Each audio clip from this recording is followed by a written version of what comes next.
Thank you. I now call on Stuart Stevenson to speak to and move Amendment 3075.3 in his name. Mr Stevenson, you have 6 minutes. Thank you very much, Presiding Officer. Good franchise management is critical to the success of Scotland's rail services, and I very much welcome Audit Scotland's finding that Transport Scotland manages the core aspects of the franchise contract well. And Audit Scotland also state that the franchise is performing well, more trains running on time, more passengers well ahead of expectations, and passenger satisfaction up. This performance, together with Transport Scotland's comprehensive recommendations, helped us to make the informed decision to extend the contract. The rigorous appraisal process, as described by Audit Scotland, delivered value for money, over £70 million, and for the first time, a profits cap on what First Group may take from the franchise. It's delivered for passengers, taxpayers and ScotRail staff.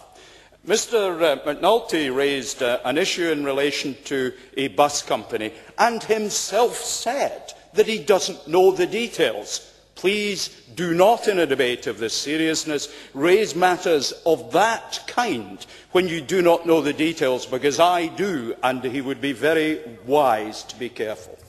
The negotiated position, aided by external views from experts, Ernst & Young, followed consideration of the full range of options, from do nothing through to the grant of the extension. We also tightened the contract, requiring more from First for the same subsidy, tying them into delivering new services, while creating, for the first time, a profit cap. We have seen much being made of Audit Scotland's comments that governance for the extension could have been better. We do not agree with all of their analysis, and this is a matter which could no doubt be explored in more detail by the Audit Committee. However, where appropriate, Transport Scotland will act on the report's recommendations. Let me turn to the role of individual directors. The management commentary of Transport Scotland's annual accounts for 2007-8 notes, as was done in 2006-7, that they record board members' interests in a register which is publicly available, and the interests which have been referred to were documented there in 2007. Transport Scotland directors gave assurances that no conflicts of interest arose in the exercise of their duties. I have received assurance that processes which have received Audit Scotland's sign-off were adhered to throughout the extension discussion. The agency's processes, established under the previous administration, are not only rigorous, but ensure no conflicts of interest impacting on decision-making. This is not the first time that the extension has been used to try to make political capital. When we announced the extension in April, some opposition MSPs suggested this represented a policy shift without consultation. This is entirely wrong.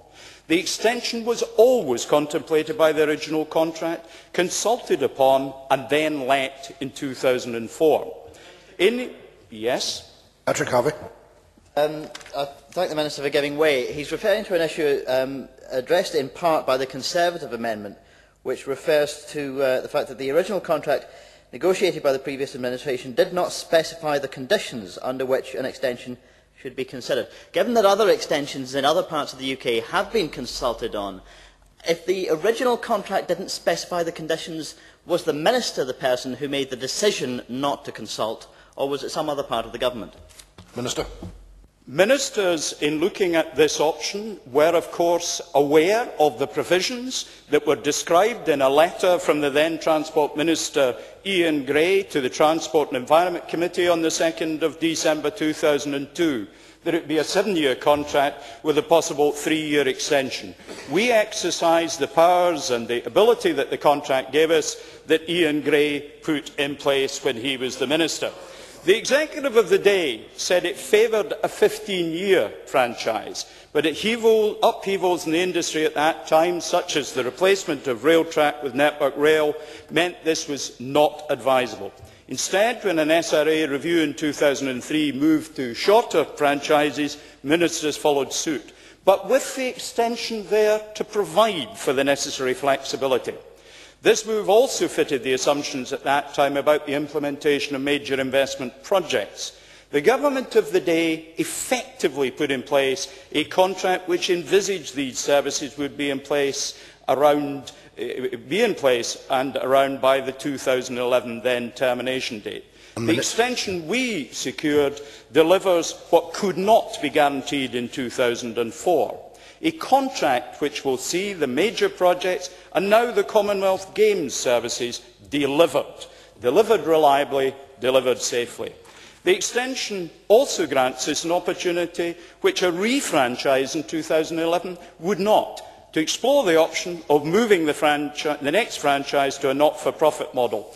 I've had encouraging discussions with the STUC and union representatives. They are very pleased to explore the opportunities that we have created. We'll carry out a full consultation and give all stakeholders the chance to comment and input during 2009. It's an exciting development, one which would not have been possible without the extension.